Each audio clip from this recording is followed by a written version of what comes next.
Coming up in this week's Torah Pearls. Who is the new king that arose over Egypt? Do we even have a name? Who is the Pharaoh?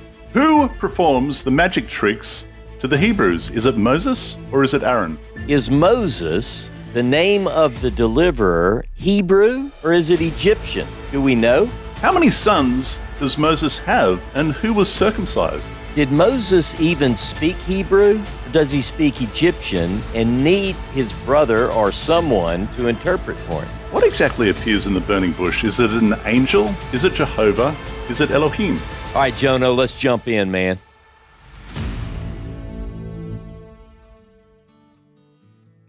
G'day, dear viewers, and thank you for your company once again here on truth2u.org. That's truth number 2 letter u.org. I'm Jono Vandor, and joining me from the Horeb Institute in Louisiana is, of course, the author of the Moses Scroll. G'day, Ross. Hello, my friend. How are you today? Doing very well, thank you, my friend. We have so much to get through. This particular Torah portion that we're doing is jam-packed. I mean, it really, really is. We're in the book of Exodus. Season 3. In the book of Exodus, Season 3 of Torah Pearls. And Ross, even though we're in Season 3, doesn't it feel like this is Season 2 of the Torah? Because we've got a whole cast change. There's a whole new set of characters. There's a whole new setting. There's a new Pharaoh that doesn't know Joseph. Everything is new to the new season, right? So we're beginning in Shemot. Shemot, of course, goes from chapter 1 through to the end of chapter 5. In fact, the first verse of chapter 6. That is where we are. Brought to you by Tanakh, T-A-N-A-K-H, Tanakh.com, taking you to where it happened and bringing your Bible to life. Come and join. So wait. You're telling me we still have seats left on the bus after we've said over and over? Okay, well, good. Good. It is good. Yeah. No, it's great. There's still space on both tours, actually. So absolutely get in, put your deposit down, and come join us in Egypt, Jordan, and Israel, Tanakh.com. Let's see, Shemot. Well, we are, of course, joined, Ross, by our AI critical scholar, Ezra. Ezra, kick us off with a summary of Shemot. This is where things start to heat up. We leave behind the familial drama of Genesis and step into the birth pangs of a nation. It begins with the children of Israel multiplying in Egypt, so much so that they're seen as a threat by Pharaoh. This leads to their enslavement and a brutal decree to kill all male Hebrew babies. Amid this oppression, a deliverer is born, Moses. His story unfolds with drama and divine providence, hidden in a basket, raised in Pharaoh's court, and ultimately fleeing to Midian after an impulsive act of justice. Then comes the turning point, the burning bush, where God calls Moses to lead his people out of bondage. It's a portion packed with themes of oppression, redemption, and the unfolding of God's promises. The stage is set for the ultimate showdown between divine power and human empire. Exciting, right? Yes, indeed. Very exciting. Hey, let me say something, Jono. I thought about this, and maybe I'll just throw it out there, and then we'll see where it goes. But it's called, this Torah portion is known as Shemot, as you pointed out, which means names. So here are just a couple of things in regard to names that I wrote down, just high level, and you bite on any of these that you think are good. Okay, of course. All right. So here we go. There's a new king, Pharaoh. We don't know the name. There is the daughter of Pharaoh. We don't know the name. There are two cities, store cities, that we do know the name, but they seem to be maybe anachronistic. I mean, it depends on when you date the Exodus. So, but let's just say that. We've got Hebrew midwives. I want to ask you and/or Ezra later, are these Hebrew women that are midwives, or are they Egyptian women who are midwives for the Hebrews? Either way, we know their name. You know, we've got both of their names.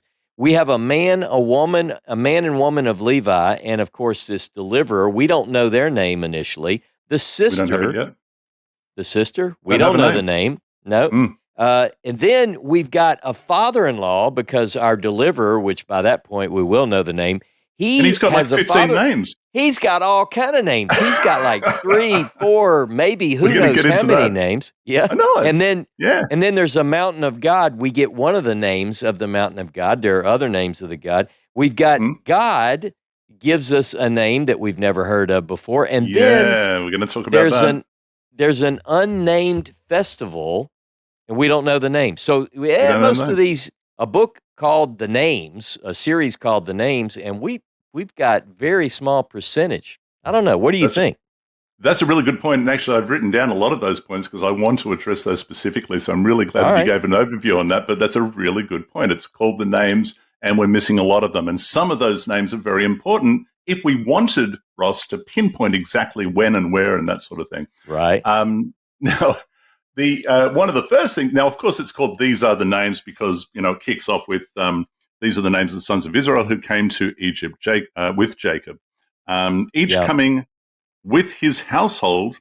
But it goes on to say, and we talked about this when we were talking about Genesis chapter 46, and we went into detail then because Genesis chapter 46 goes into detail.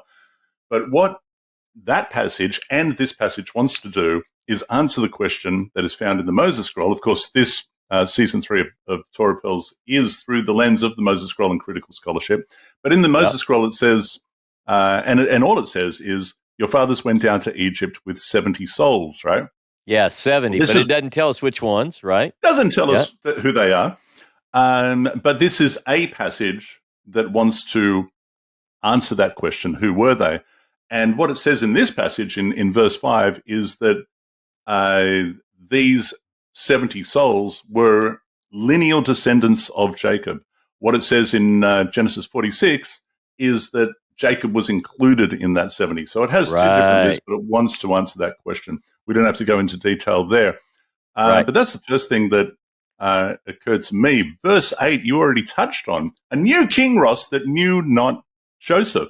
And we don't know who he is. Wait. I know, but before we get there, I wanted to ask you something, and you may know the answer to this. I don't know, but I hate even to bring it up because I almost would be happy just to skip the math problem. But listen, let me ask you this, and I don't have an answer. But if Joseph dies at 110, and he got to Egypt, he arrived in Egypt when he was 17, right? So that's 93 years in Egypt for Joseph alive, and then he obviously dies. Now, he was 30 when he was promoted. Jacob arrived when Jacob, was 130. That's in Genesis chapter 47, verse 9. Now, my question is, how old was Joseph when Jacob died? And we don't have to get into this, but here's the reason I'm asking that. I'm trying to figure out how long Israel is going, according to the Pentateuch, we think they were enslaved in hard bondage for how many years? Remember, Abraham is told your descendants are going to be in a land not theirs, and they're going to be enslaved for 400 years. 400 years. 400 years. Now, correct me if I'm wrong, Ross, but while I'm just thinking of this, doesn't the New Testament tack a little bit more on top of that as well? I think so. I think, it's there. I can't remember. I can't remember, but I think it's 400 and something years was the tradition by the time it arrived there. But actually, Ross. All right, I'm ready. I think when we finished Exodus, I might have said that we jumped over 63 years of Joseph's life. When we finished Genesis, you mean? When we finished Genesis. Is that what I say? Exodus. And, but actually, I think what happens is, okay, so you're right. He rises to power at the age of 30.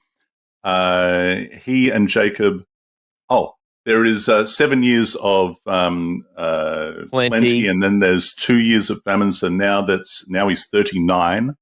Okay. Then Jacob arrives, and they spend 17 years. So now he's 49, and 7 is 56. Okay. When Jacob dies, 56, and then he dies at 110, as you just pointed out. So that's what's that? 56 is 44 is 10 is 54 years. So 54. We jump over 54 years of his life. So there's an explanation of 54 years that they're in Egypt. So where's the other? Where's the other 350 odd? Well, that's what I'm hoping we get to figure out because let's say, so now you've got this figure of years, this number of years and then Joseph has to die before the new king arises, and they're not in slavery until the new king arises. So we don't know the name of the new king. Now this brings us to what you started to kick us off with a minute ago. What about this new king? If we knew who he was, Jono, then we could really solve all of these questions and these problems. But I'm obviously there are quite a few people who have put forward various theories that it's this guy or it's this guy. But what do you think? I mean, do you have any idea who is this new king that arose?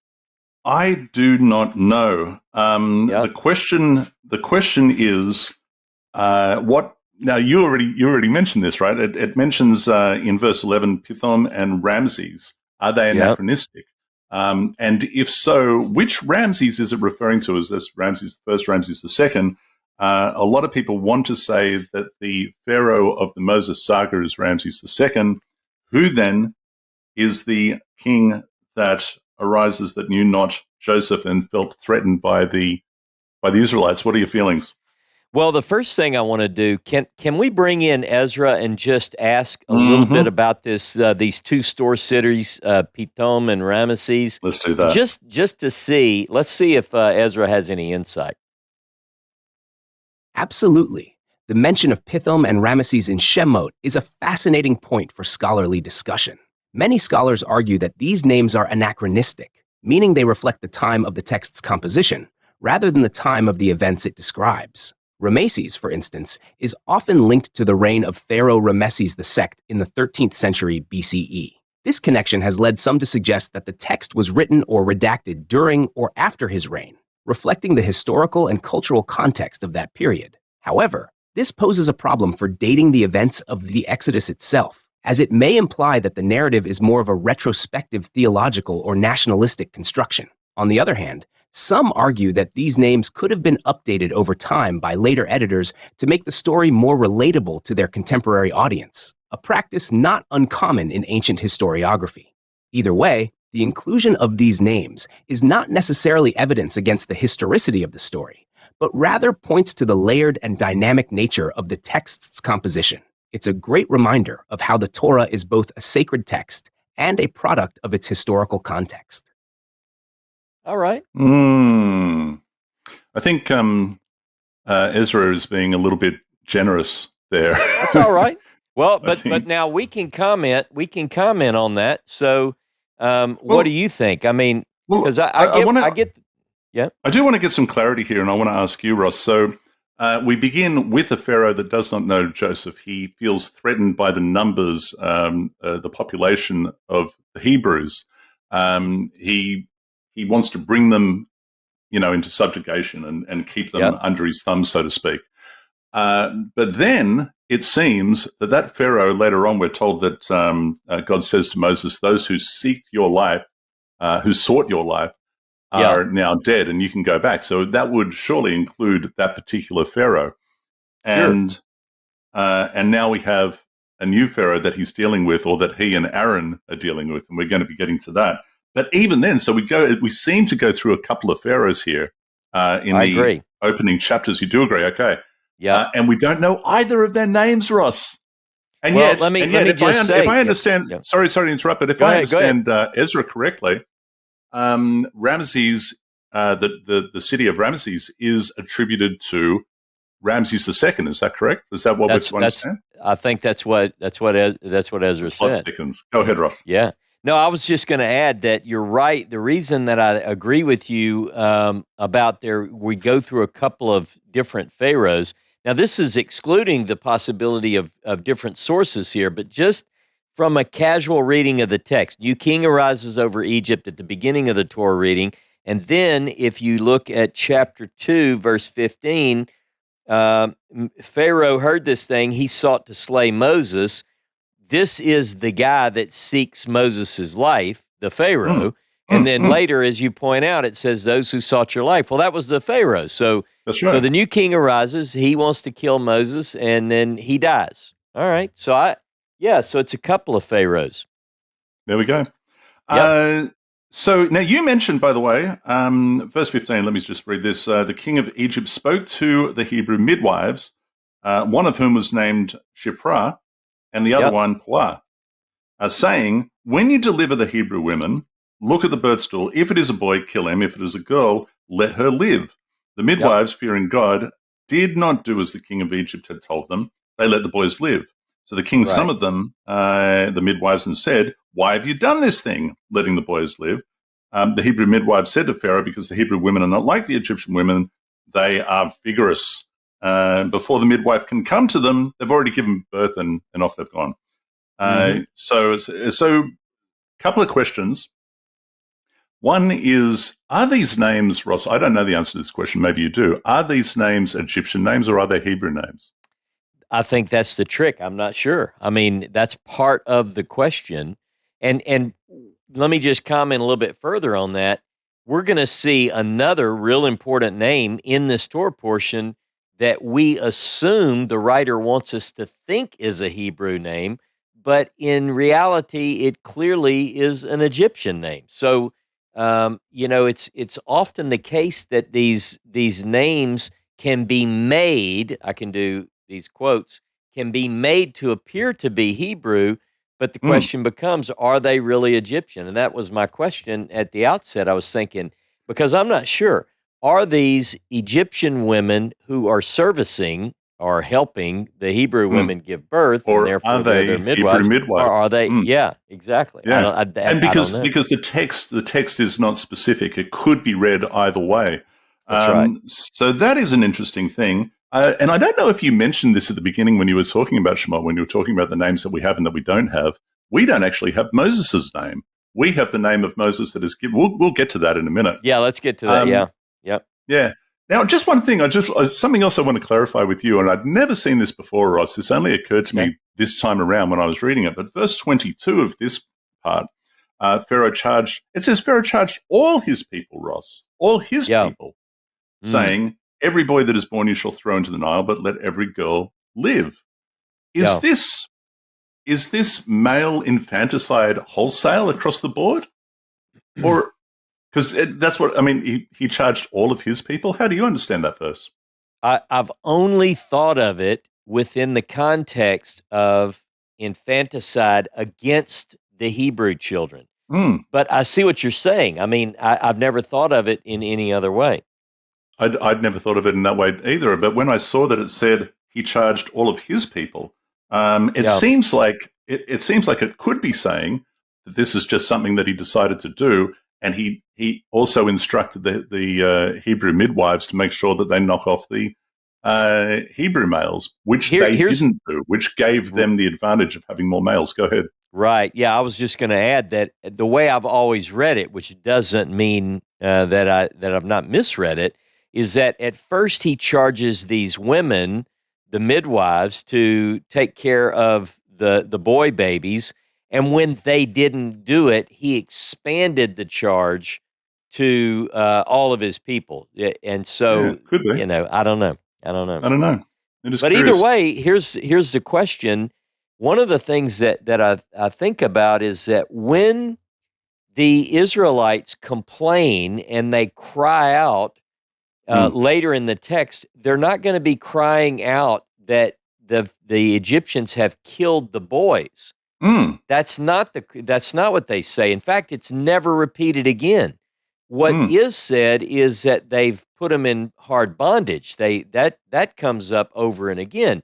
But just think about it. I mean, you would think that if there really is a wholesale killing of babies, of course, it makes all the great movies. You know, if there's a movie about the Exodus or an evangelical push of the veracity of the story, they're going to find a bunch of babies that have been killed. But in the text, it doesn't mention that. So it makes me wonder, because here in the first couple of chapters, it doesn't say that. Does it? Does it indicate that they're throwing them in the river, or just that there was an order to do so? I think more specifically in the Hebrew, it says expose them to the river. And how that was done and what was intended, I don't know, but it certainly can't be good. But you would have thought that if such an event did in fact take place, there'd be a much greater press coverage, if you like. Yeah. So, Ross, moving into chapter 2, and you brought this up, is this evidence of multiple sources? Because in verse 1, we're told, oh, yeah, okay, so there was a Levite man and a Levite woman, and they had a little Levite baby, but we don't have their names. And everyone's saying, hang on, but we do have their names. Do we have their names, Ross? We don't have their names yet. We don't have their names yet. Now, later in the story, the name is revealed, but we have to look at the source when we get there. So as far as we know right now, we're in J, as you pointed out, in verse 22 of chapter 1. That's where J begins. Then it gets into this story about the Levitical husband and the Levitical wife and the Levitical baby, and none of those names are given. And it's interesting because it's like no one knows any of the names in this first part of the story.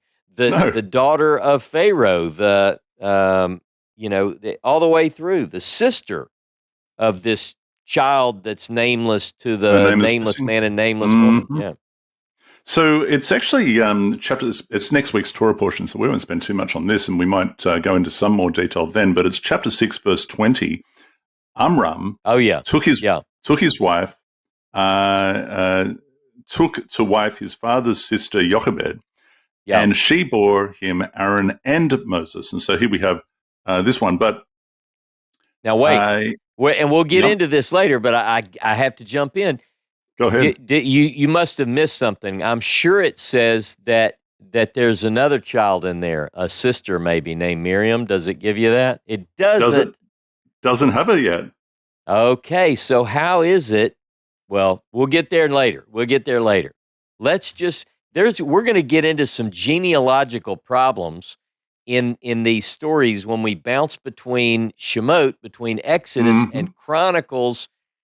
Man, it just makes you wonder how accurate this record keeping is, John. Well, you know what, it really does, because what it begins with here in chapter 2 is of the tribe of Levi.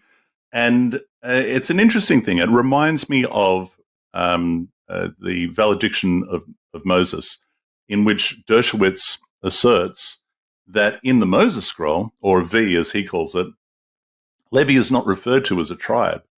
And that may shock some people. It certainly shocked me because my father's lineage. Because you're Levi. Yeah. I really would like to leave that one alone, as you well know. But having been really forced to research it, the fact of the matter is this.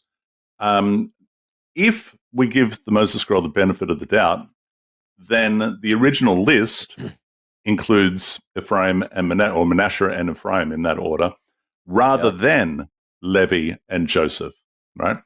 And so if you're going to question Joseph, and we did that in the latter chapters of Genesis, then you also have to question Levi. And then the question does become, we won't go into great detail here, but the question becomes, what was the status of Levi? Were they a collection from the tribes set apart for a specific purpose? Or were they people who were joined to the people of Israel? We can talk about that later. But Dershowitz says, well, they're not referred to in the same way that the tribes are referred to in the Moses scroll, Ross. Yeah, let me. I know that we don't have to get into it deeply, but I would like to, because you put out this excellent point. While we're here and we're really interested, this is important. I mean, we're talking about the lineage of what is presented in the text to be the deliverer of Israel. And so when we talk about Levi, you mentioned that there, if you look it up, most scholars will say they associate Levi with to join to. Even though it's not precisely the word that means that, it sounds like it's very close to the word that means to join to, which we'll get more into that. Now, here's the thing that I want to bring up. What is interesting, and this is pointed out by Richard Elliott Friedman as well, is that in the books of the Torah, in the Pentateuch, we have 13 names which are not Hebrew, but are Egyptian, and we'll cover all of those throughout the Torah Pearl Season 3. But just to plant the seed now, get this, all 13, Jono, without exception, are Levites. Now, he proposes, and others have proposed, at least to make us think, what if the Levitical clan was more, let's just say it as generously as we can, more attached to Egyptian religion, and they were later part of Israel? It's certainly a possibility. And this is something that you've brought to my attention, much to my, I just wanted to poke you in the eye, but you've brought this to my attention for years. But only when I really had to, like I said, when I really had to research this and the fact that there were two competing lists, did I have to really stop and go, okay, well, let me have a look at this. And when I saw Dershowitz had floated that they were referred to not in the same way, the Levites were referred to not in the same way as the other tribes in the Moses scroll. And I said to Idan, I said, I hate this, to be honest, because my father's side is Levi. And he said, oh, I know it. He said, my mother's side is Levi. So we both, went, well, but it is what it is. What can you do with it? So we're going to, we will be exploring that just a little bit more. We're only in, good grief, we're still only at the beginning of chapter 2, Ross. We have to cover the name. We have to cover the name. And speaking of the name, Ross, they had a little baby, and we don't know his name. Now, can I ask Ezra, what does Moses mean? The name Moses, in Hebrew, Moshe, is often understood to mean drawn out, as explained in the text itself. Pharaoh's daughter names him Moshe because I drew him out of the water. The Hebrew verb masha, to draw out, is the root for this explanation. It fits well with his backstory of being rescued from the Nile and also foreshadows his role in drawing out the Israelites from Egypt. However, some scholars suggest that the name might have Egyptian origins. In Egyptian, mis or mes means born of or son of, commonly found in names like Thutmose, born of Thoth, or Rameses, born of Ra. If this is the case, Moses might originally have been part of a longer Egyptian name that was truncated in the Hebrew tradition. So, whether we read it as Hebrew or Egyptian, the name Moses encapsulates both his personal story and his role as a deliverer. Pretty fitting for someone at the center of such a dramatic narrative, wouldn't you say? I think that is good. And I wondered about that because I was reading that in the Jewish Study Bible on this particular note. It says that too. Moses is an Egyptian name meaning gave birth, as Ezra just pointed out. It is a shortened form of the names compounded with names of deities such as Thutmose and Rameses, meaning, and it goes on with a little bit of detail there. But and let me add one point to that, Jono. I do as well think that this is Egyptian, and I would even go so far as to say, notice that it lacks the theophoric element. In other words, it doesn't say Tutmose. It doesn't say Akmose. It doesn't say, any. So it's almost as if, let's say that an Egyptian, the daughter of Pharaoh, finds this baby floating in the water, and it's like the question, who's your daddy? She doesn't know who the daddy is, so it's just Moses. It's born of. He's just. We don't know. He's a fatherless. But here's the thing that gets me, and I know we've got so much to cover, but I have to ask. So am I to understand that his sister happens to be like watching, and she goes to Pharaoh's daughter and says, hey, I overheard you say you found a Hebrew butt, and all the girls look at this little Jewish girl, and she says, hey, little Hebrew girl, Hebrew girl, shall I go and get the mom for you? I mean, go and get the a whole witness. Story. We get a witness for you. How about her? Come on, man. So let me ask you, do you think, is the story telling us that Moses' mother puts him in a basket? By the way, teva is used, it's only used here 25 times in the Tanakh. It's only used here and in the story of the Ark of Noah. Same Hebrew word. So it's almost as if the deliverer, Noah or Moses, is placed in this this vessel. Anyway, so am I to understand then that Moses' sister, which we don't know her name yet, she takes the baby that's just been named by an Egyptian woman as an Egyptian name, and she takes him back to his mother, who raises him until he reaches a certain age? Well, at least until he's weaned, which we understand, which is great storytelling. I love that. I really do love it. It's very Shakespearean, it seems. But on that, Ross, I really like Friedman's note in this book. Yep. regarding the sister. It says, this is on page 120. The sister is not identified as Miriam here, to your point. Yep. Her name is not given. In J, E, and D, Miriam is not identified as Moses' sister, and Aaron is not identified as Moses' brother. Only in P are they said to be Moses' siblings, which is interesting. So that must have been when I was just reading from, what was that, chapter 6, verse 20, must be P. But yeah, I hadn't thought of that before. It's really interesting. Okay. Yeah, it is we're going to get into a lot about the family of Moses as we work through.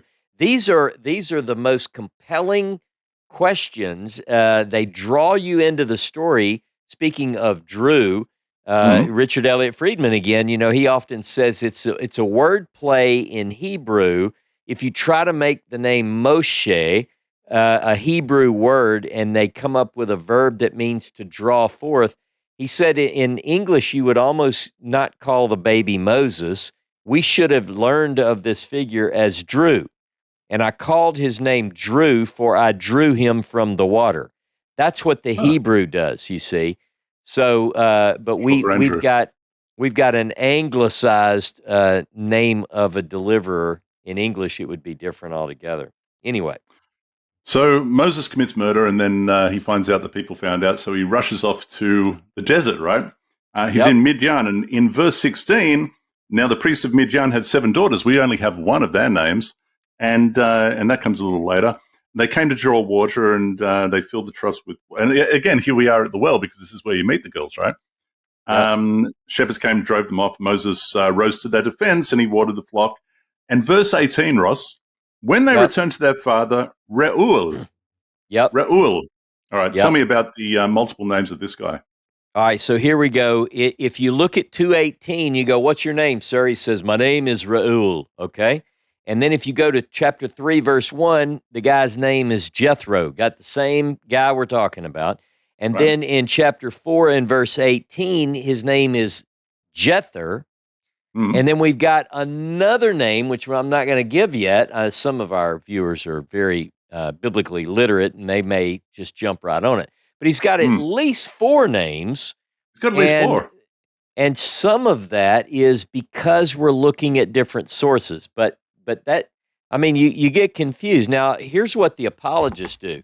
The apologists say, well, no, I mean, he's got, he's like all of us. Like, you've got several names.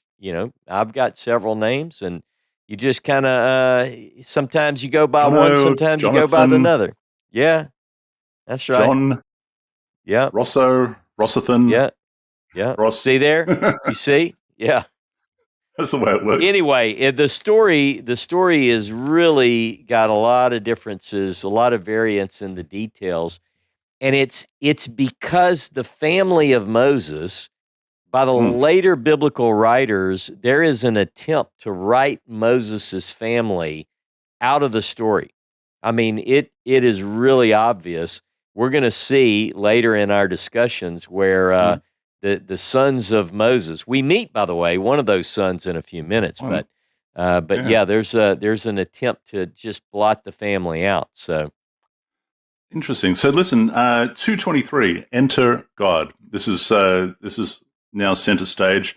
A long time after that, the king of Egypt died. There we go. The Israelites were groaning under the bondage and cried out for help, and their cry for help from the bondage rose up to God. This is an interesting thing I noticed. I'm sure you've noticed too. But the cry rises of God is up, and later on we see that God says, "I have come down because I'm going to be doing this." And then verse 24, God heard their moaning, and God remembered his covenant with Abraham, Isaac, and Jacob. God looked upon the Israelites, and God took notice of them. Chapter 3. Now Moses, here we go. Tending the flock with his father-in-law Jethro. So Jethro, as opposed to Reuel, the priest of Midian. I saw a couple of different opinions about the source of that. Some say that the priest of Midian is a latter edition, separate to. What have you got there in the Torah tablet? I have what Richard Elliott Friedman puts forward is he classifies this as E, though he may add some details. Sometimes in his work, the Bible with Sources Revealed, sometimes he'll indicate, I call this E, but it could maybe be this way or that way. So. Because chapter 3 certainly is a weaving of E and J together, isn't it? Absolutely. Yeah. Yeah, absolutely. Yep. Okay. But one thing that is very interesting, Ross, is in verse 1, drove the flock into the wilderness, and he came to Horeb, Horeb, the mountain of God. Well, this is interesting. We like this because, of course, the Moses scroll only knows of Horeb. It doesn't know of Sinai. And Deuteronomy mostly only knows of Horeb because it's mostly derived from the Moses scroll, and it only mentions Sinai, once or twice, I think? Once, and it's in a section which is classified as certainly not as the earlier strata of even D, so it's believed to be in a poetic piece that's added later when it talks about Sinai. So.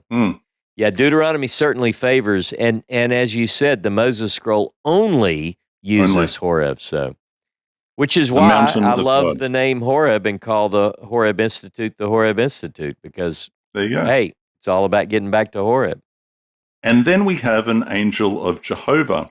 So we have the mountain. Is this, by the way, is this the mountain of El or the mountain of Elohim? What is this? We'll have to look. I have to look and see if it's. Let's see what it is in the Hebrew. Keep going. That's 3:1, but in 3:2, it jumps to an angel of the Lord appeared to him in a blazing fire out of the bush. And what begins here? Har Ha-Elohim. Har Ha-Elohim. Har Ha-Elohim. Right. Okay, so the mountain of Elohim, that's great. What begins here, Ross, again, I would argue, is an attempt to answer the question, how were they liberated from Egypt? Because in the Moses scroll, it merely says, as an introduction to the 10 words, the 10 dictates, Elohim says audibly to the people of Israel, Anochi Elohim Elohecha, I am Elohim, your Elohim, who liberated you from the land of Egypt from a house of servitude. Now, again, if we give the Moses scroll the benefit of the doubt, Elohim is speaking to a contemporary audience that would have gone, oh yeah, we know how that happened. We understand what were the events that happened there. But in successive generations, they're going to be asking, how exactly did that happen? Where exactly were we in servitude of Egypt? And how did Elohim liberate us from Egypt? And we have a few clues that we'll talk about that later on. But there's a couple more clues in the Moses scroll. Yeah. But my point is, Ross, is that I think this is the whole reason for the narrative. There's a couple of boxes that need to be checked. What are your thoughts? Yeah, I was going to ask you a question springing off of that is who is in the bush? I mean, it's one of those. An angel. It's all. Well, yeah, you started off. See, my mind went back to your first comment. We have the angel, and so the first thing I wanted to say is, the angel of the Lord, the angel of Jehovah, the angel of Yahweh, however you want to read that, is in the bush and speaks to him, appeared unto him in a flame of fire. And then Moses, in verse 3, turns aside. He wants to see why the bush is not burnt. And then in verse 4, when Jehovah saw that, he turned aside to see. And then the last part of that verse says, God called to him out of the midst of the bush. So we've got, is it an angel of Jehovah, later referred to as Jehovah, later referred to as God, Elohim. or it is now, by the way, the scholars, at least according to Friedman, when you get to 4b, it switches to the E source. So, where you clearly see Elohim. And now I'm not sure, but this is certainly a mix. I think it's definitely a mixing. And what we have here is Elohe, I think, is it says, I am, he said, and this is verse 6, Elohe of your fathers, Elohe of Abraham, of Isaac, and of Jacob. Moses hid his face, for he was afraid to look at. So it would seem that God was appearing to him within the bush. It clearly seems to indicate a number of sources that are woven together here, and it's a little bit difficult to understand who exactly is there. And then it comes to verse 7, and Jehovah continued. He says, I have marked well the plight of my people in Egypt, and I have heeded their outcry because of their taskmasters. Yes, I am mindful of their suffering. I have come down to rescue them from the Egyptians. It's interesting the way that God is thought of in the writing here.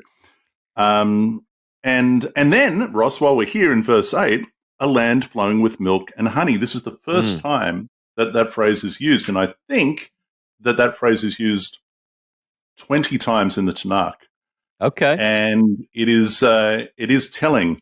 It is not referred to as the land flowing with milk and honey in the Moses Scroll. Anywhere in the Moses Scroll, it does not use that. I'll tell you, though, where it is used. Do you happen to know? Do you happen to know if that phrase is particular to a certain source? Because I haven't looked at that. We have the way that Exodus. The scholars. Well, I don't know about the source, but we have Exodus 3:8, 17, 13:5, 33:3, and then Leviticus 20:24, Numbers 13:27. There's a few in Numbers, actually 4. There's a few in Deuteronomy, but again, none of those are derived from the Moses Scroll. They're injected, and it appears twice in the Law Code, chapter 26, and chapter 27 and 31. It appears in Joshua, and then once in Joshua. And then, Ross, we have, and this I think is curious, 2 in Jeremiah, a land flowing with milk and honey. It appears twice in Jeremiah and twice in Ezekiel. What are your thoughts? Well, that's the reason I was asking. I haven't looked at this, Jono. It's a good question. If it's more inclined, if one source is more inclined to use that particular phrase, because then we could look at where it's used in the prophets and say, does that particular prophet favor? So, for instance, we know, that Jeremiah, although Jeremiah is familiar with other texts, not just Deuteronomy, but Jeremiah favors Deuteronomy quite often. But I'm curious. I am curious. It is. There's some homework for one of the viewers. Maybe put it in the comments section if you want to do that, a little bit of research. Yeah, 2 things. One, right there where it talks about milk and honey, where it talks about right following that place of the Canaanite, the Hittite, the Amorite, Perizzite, Hivite, and the Jebusite, that same list precisely is given in chapter 3, verse 17. So at least in those 2 places, we have the use. But you have brought this up in a previous episode that we're going to find different lists of the nations which are among the nations which are to be eliminated from the land of Canaan. Those lists don't always agree, so we're going to have to get into that as we go. And while we're looking at this one, Ross, is this an example of a doublet? I'm assuming that these are 2 different sources, 3:7 and 3:9. So 7 says, I am the Lord, and Jehovah continued. So I just read that one. I've come down because their complaints have risen up to me. Verse 9, now the cry of the Israelites has reached me. Moreover, I have seen how the Egyptians oppressed them. Absolutely. Different sources. Yeah. Okay. Yeah. J first and then E. 7 through 8 is J. 9 and following is E.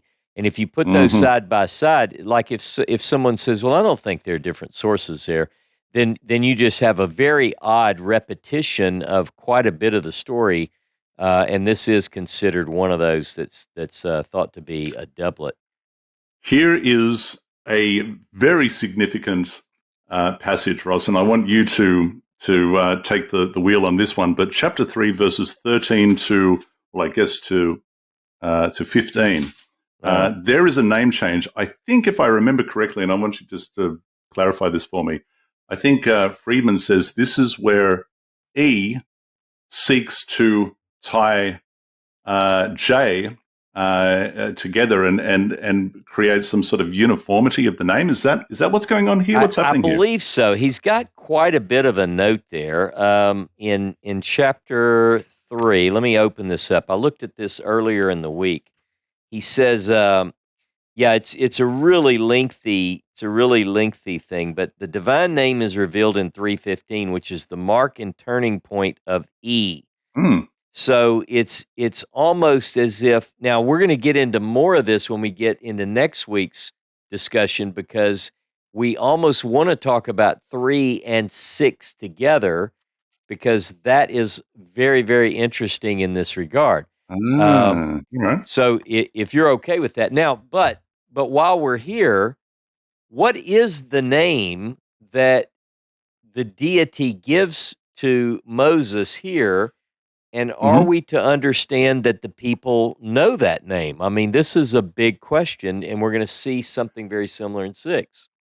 This is what I want to know, because Okay. it's really curious, because it seems like what it is confirming is that Elohim is the older name, Jehovah is the new name by which he is to be known, and Moses is saying to him, who should I say? Yeah. Who? And basically God says to him, here's a little bit of an explanation, and if you like, it's an acronym for just call me Jehovah, go ahead. Yeah. And go and tell them that Jehovah, the God of your fathers, Elohim of your Abraham, Isaac, and Jacob, has appeared to me. The thing that I find interesting about that, Ross, is that he gives him, and Moses goes on in verse 4, he says, but what if they don't listen to me? What if they say, what do you mean? Then God gives him a little magic show to perform, and we'll come back to that in a minute. But he does perform this to Pharaoh. He goes to Pharaoh and he says, Jehovah has, and Pharaoh's response is, who is Jehovah that I should know? Who is this guy? I don't know who this guy he says, is. I don't know Jehovah. I don't know Jehovah. Yeah, and your little magic show doesn't do it for me, but it apparently does for the Hebrews. Ross, what are your thoughts? Well, I think this is what's going to be so interesting, is that when we have to question, first of all, we don't know the Pharaoh's name. And so this Pharaoh says, I don't know Jehovah. I don't know this name. But my question is he the only one that doesn't know? Because I remember years ago I taught this class, and my point was, but you will know his name, Pharaoh, because the book of Exodus, one of the key themes is that God set out to make a name for himself. And Jono, I suggest to you that is part of what Exodus's main point is a change of the name. Now, a lot of people are going to say, no, the name Jehovah has been known all along.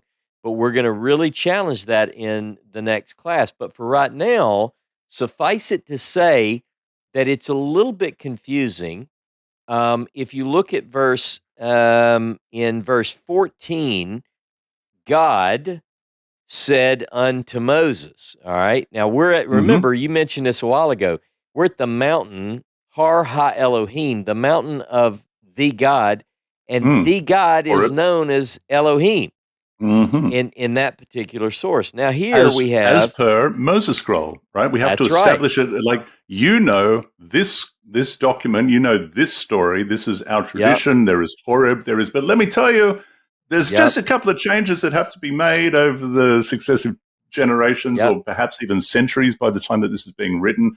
One of them, eventually we're going to get to, is Sinai. Another one is the name of Jehovah. Go ahead.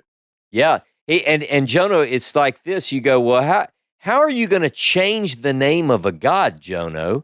Well, you do it this way. You have God say, Ehyeh asher ehyeh. I'll be whatever I'll be. And then he says, you tell him that Ehyeh hath sent you.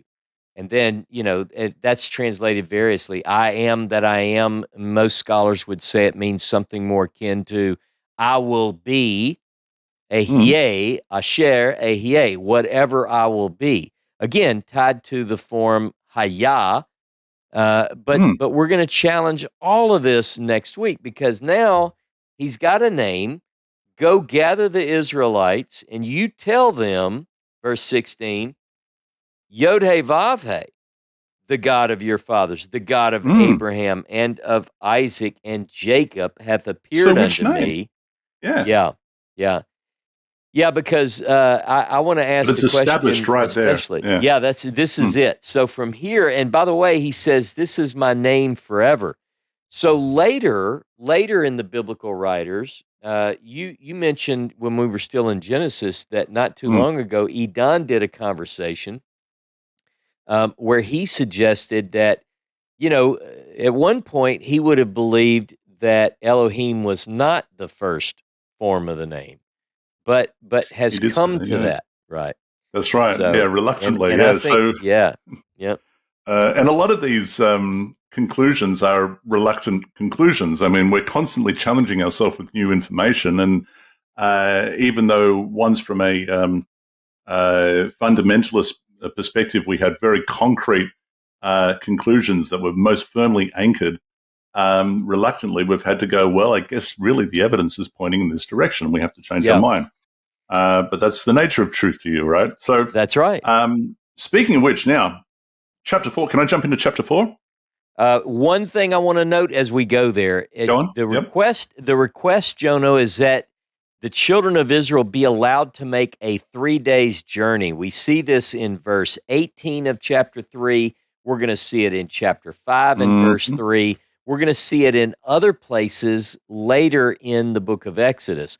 Now, what I would suggest is that wherever Horeb is, we've got various contenders for Horeb. Wherever Horeb is, the writer is at least associating the distance as a 3 days journey, right? And unless they're just lying all out. So I think it's important.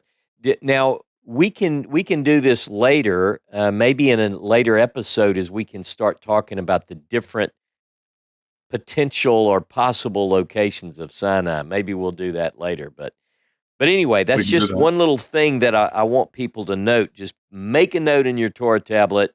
3 days journey, is this significant or not? And I want to come back to that, by the way, and we will when we get to chapter 5. Let's step on the accelerator. 4, I'm ready. Okay, hit 4. Is this Jehovah's magic show? I guess it kind of is, because he's getting Moses to perform this. It's him that's giving him the power to do this, right? Moses is saying, well, what if they don't believe me? And God is like, well, no, not Jehovah is like, what is that in your hand? He says, it's a rod. All right, throw it on the ground. He throws it on the ground. It becomes a snake. Moses, recoiled from it. And then Jehovah said to Moses, put out your hand and grasp it by the tail. And he did that, and it turned into a rod in his hand again.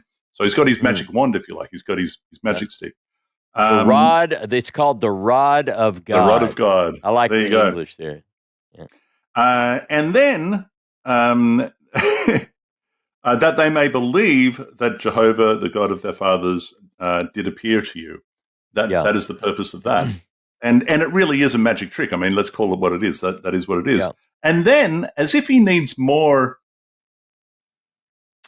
magic tricks, he says, put your hand... People are hard to convince, Jono. People are hard to convince. Yeah. Put your hand in your bosom, right? Whatever that means. Whatever that means, but I guess into the cloak where, in his chest. Yeah. And when he took it out, because I don't think he's actually, but sure, it was encrusted with snowy scales, like it's white and leprous, if you like, I think some say. And can you imagine Moses going, do what now? What, put it in? Oh, yeah, okay, I've done that. Okay, now take it out. And he's like, Yeah. So now here's the thing, Ross, there's nowhere does it say that Moses did that one. I don't think he liked that one very much. But he puts it back, and there's that. And if they're not convinced by both these signs and still not heed you, take some of the water from the Nile and pour it on the dry, and it will become blood, and so on and so forth. Now, when we go forward to verse 14, let me just get there for a minute. And I think from here, right, this now you mentioned this is one of the major purposes of Exodus is to reestablish the name, and I do agree with that. Yeah, it's also to, I think, introduce Aaron and prop him up there with Moses. Aaron is, if you like, the father of the Levites. The Levites have become a tribe, and they are asserting importance. Like they are asserting an important position, and they need Mosaic authority, or even authority of Jehovah himself. Enter Aaron. So verse 14, the Lord became angry with Moses, bad Moses, and he said, there is your brother, Aaron. You know, Aaron, the Levite, Ross. You know your brother, Aaron, who is also a Levite, because you're a Levite, apparently. He's also a Levite. This, you know this Aaron's is a the Levite. first, by the way, this is the first mention of him being his brother. He didn't know that before. That's right. He didn't know that before. And also, apparently, he didn't know that he was also a Levite. That's not for Moses' sake. That's for our sake, the reader. Don't forget, Aaron, the Levite. He, I know, speaks readily, and he is going to meet you. He'll be happy to see you. Now, the interesting thing about this, a couple of things, Ross, and I think Friedman has an interesting note on this on 124. I'm just going to look that up. But he will speak for you, right? He's very important. He'll do the speaking on your behalf. And from here on, it becomes the adventures of Aaron. In chapter 7, verse 1, it goes even further than that. Oh, yeah. And it says, Jehovah replied to Moses, we'll talk more about this in next week's Torah portion, replied to Moses, see, I place you in the role of God to Pharaoh with your brother Aaron as your prophet. So Aaron is very, very important. That needs to be established. Absolutely. Let me see. Oh, yeah, okay. So Friedman says, this does not mean that Moses and Aaron are brothers. So here's an alternative view. So here I'm saying that this is the point of this verse is to establish Aaron as very important, and that he is a Levite, and that he has great authority in the whole saga. Remember that the Moses scroll knows nothing of Aaron. Aaron is not mentioned once. Yeah, but, Deuteronomy, by the way, Deuteronomy doesn't know very much about him. Doesn't know much of him at all. And what it does know doesn't agree with the rest of the Pentateuch. So go ahead. Quite right. But to offer another, a softer view, if you like, for those that I'm hurting the ears of, Friedman says this does not mean that Moses and Aaron are brothers. On the contrary, if they were siblings, it would naturally say, your brother. Why would it say, your Levite brother? This is my point. If they're actually brothers, they must be both Levites. So in other words, you know, Aaron, he's a fellow Levite, not necessarily a brother. Your Levite brother has to mean fellow Levite. And in E, Moses and Aaron are not siblings. See further in Exodus 15, and we'll talk about that when we get there. But very curious. Now, I was going to say, oh, right. So I was going to say, Ross. Eventually, when they go to the people, it seems to me like it is Aaron that is performing the magic tricks that were given to Moses. Let me add something to that, because I've got to jump in. I have to ask you, does Moses know Hebrew very well? And the reason I say that is because we skipped over it, but just to touch it, one of his arguments, Moses' argument in chapter 4, verse 10, he says in the English, in the ASV, says, I'm not eloquent, neither heretofore, nor since thou hast spoken unto thy servant, for I am slow of speech and slow of tongue.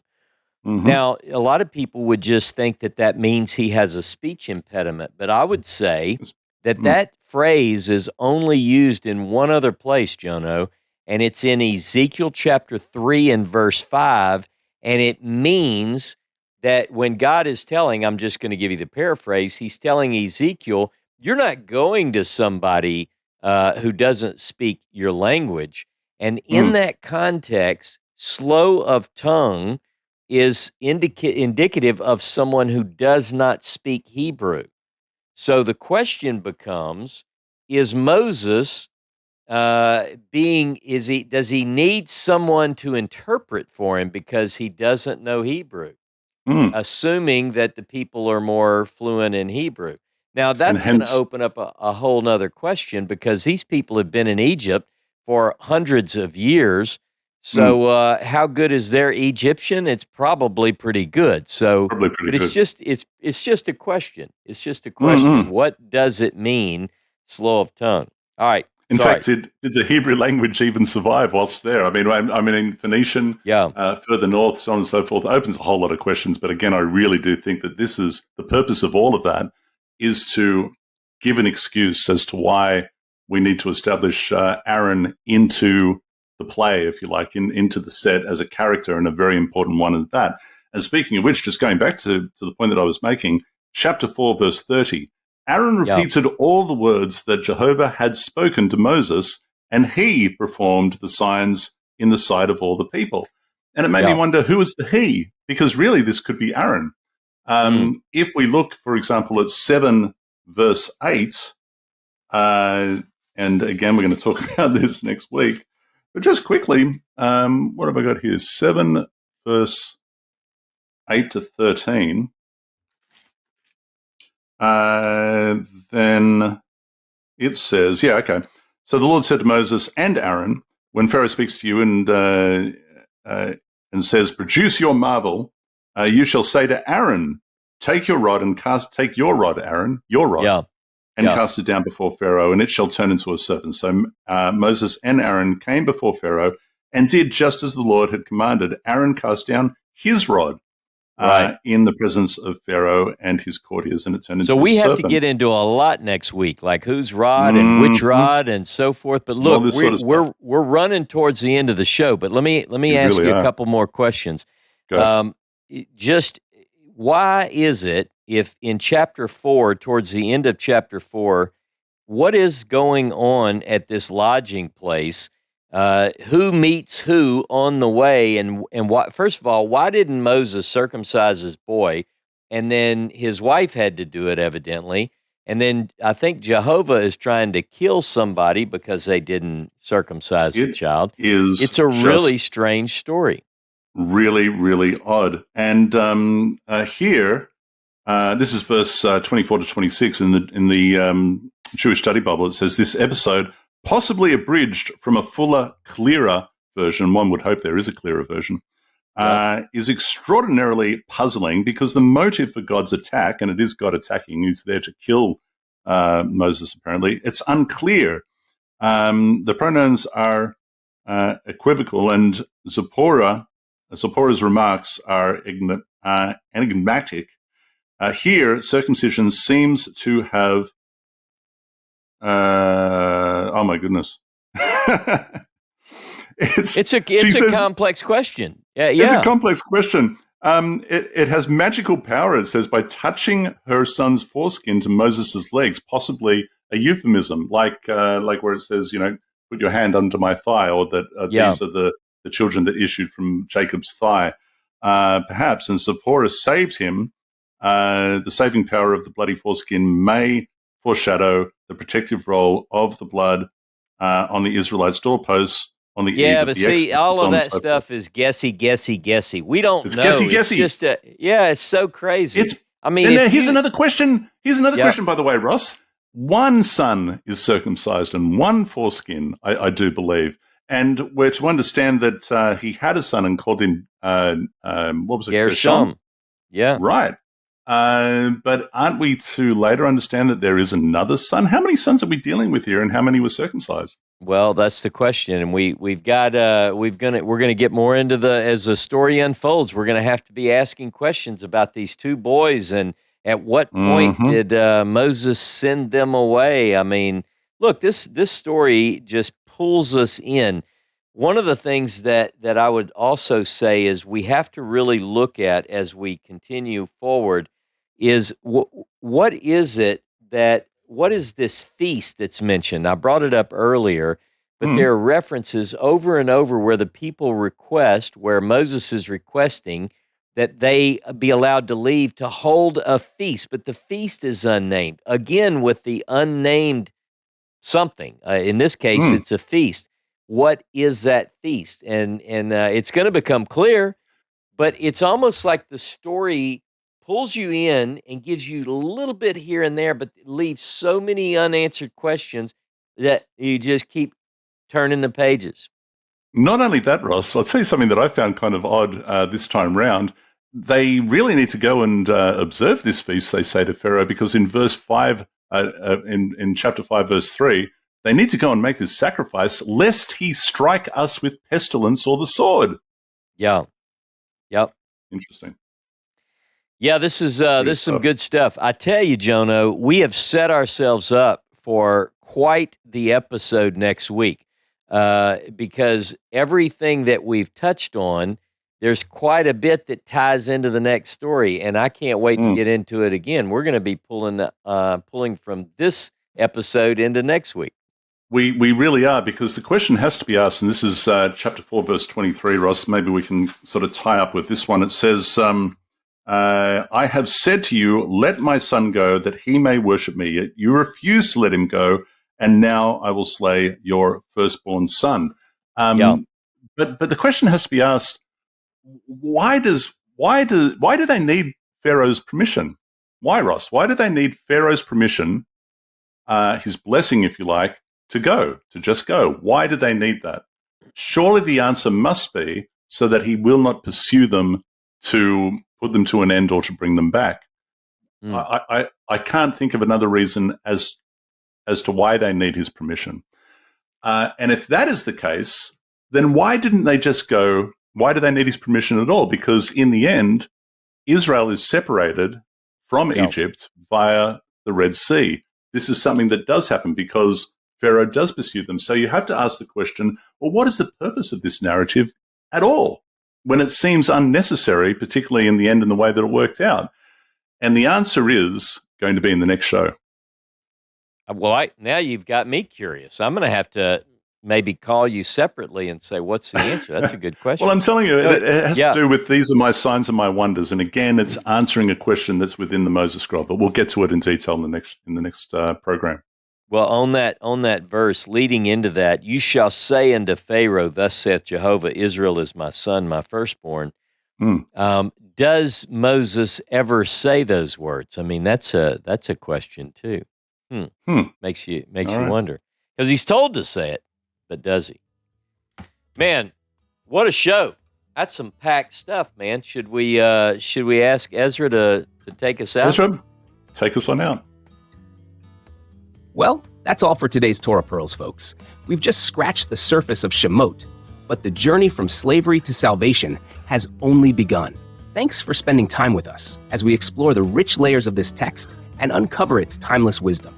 If you enjoyed today's discussion, don't forget to like and spread the word about Torah Pearls. Your support helps us grow and continue diving into the depths of the Tanakh together. And don't miss next week's episode, where we'll tackle even more of the drama, the divine, and those fascinating details that make the Torah such a treasure. Until then, keep studying, keep questioning, and may your week be full of insight and shalom.